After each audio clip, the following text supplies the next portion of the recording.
Welcome my channel. ഞാൻ ഇന്നൊരു കൊഞ്ച് തീയൽ വെക്കാൻ പോകണം. കൊഞ്ചിൻ്റെ തീയൽ അതാണ്ട പ്രോൺസ് ക്ലീൻ ചെയ്ത് വൃത്തിയാക്കി വെച്ചിരിക്കാം. പ്രോൺസാണ് കേട്ടോ. ഞാൻ 1 കിലോ പ്രോൺസ് ക്ലീൻ ചെയ്ത് വന്നപ്പോൾ അത് ഇത്രയേ ഉള്ളൂ കേട്ടോ.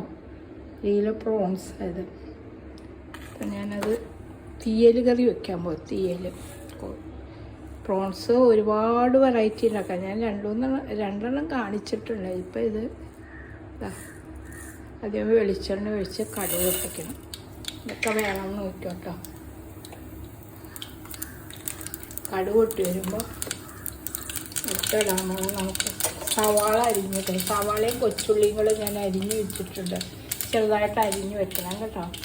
പിന്നെ കുറച്ച് ക്യാപ്സിക്കം, പച്ചമുളക്, ഇഞ്ചിയൊക്കെ കൂടി അരിഞ്ഞ് വെച്ചേക്കണം. അടുത്തത് നമ്മളിടുന്ന പോലെ സവാള ഇടണം. സവാള ഇട്ടിട്ട് സവാള ഇട്ട് വഴറ്റണം.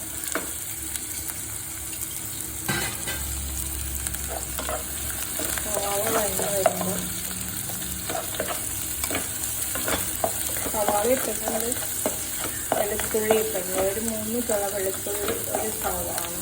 പിന്നെ വേണ്ട ഐറ്റംസ് ഇതൊക്കെയാണ് കേട്ടോ. സവാള ഒന്ന് ചുമന്ന് വരുമ്പോഴത്തേക്കും നമ്മൾ ക്യാപ്സിക്കവും പച്ചമുളക്, ഇഞ്ചിയൊക്കെ കൂടെ അരിഞ്ഞ് വെച്ചേക്കണം. അതെല്ലാം കൂടി ഒരുമിച്ചെന്നിട്ടാണ്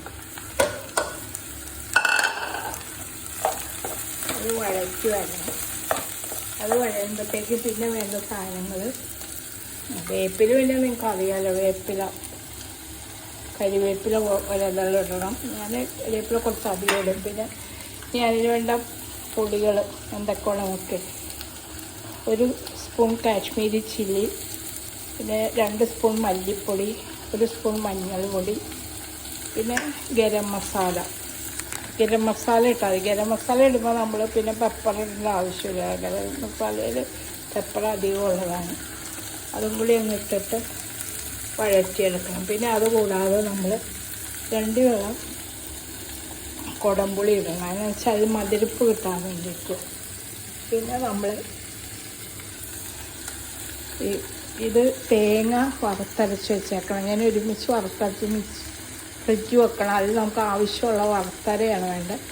ഒരു തേങ്ങ വറുത്തരച്ച് വെച്ചേക്കണം. അത് നമുക്ക് അത്രയൊന്നും വേണ്ട. നമുക്ക് ഒരു തവി അരച്ചതിട്ടാൽ മതി. അതാണല്ലോ തീയലിൻ്റെ റെസിപ്പി. അപ്പോൾ നമുക്ക് ആവശ്യത്തിന് അത് ഇട്ട് കൊടുക്കണം. ഇതാണ് കേട്ടോ. അത് ഇപ്പം തന്നെ ഞങ്ങൾ വറുത്തരച്ച് വെച്ചേക്കുന്നതുകൊണ്ട്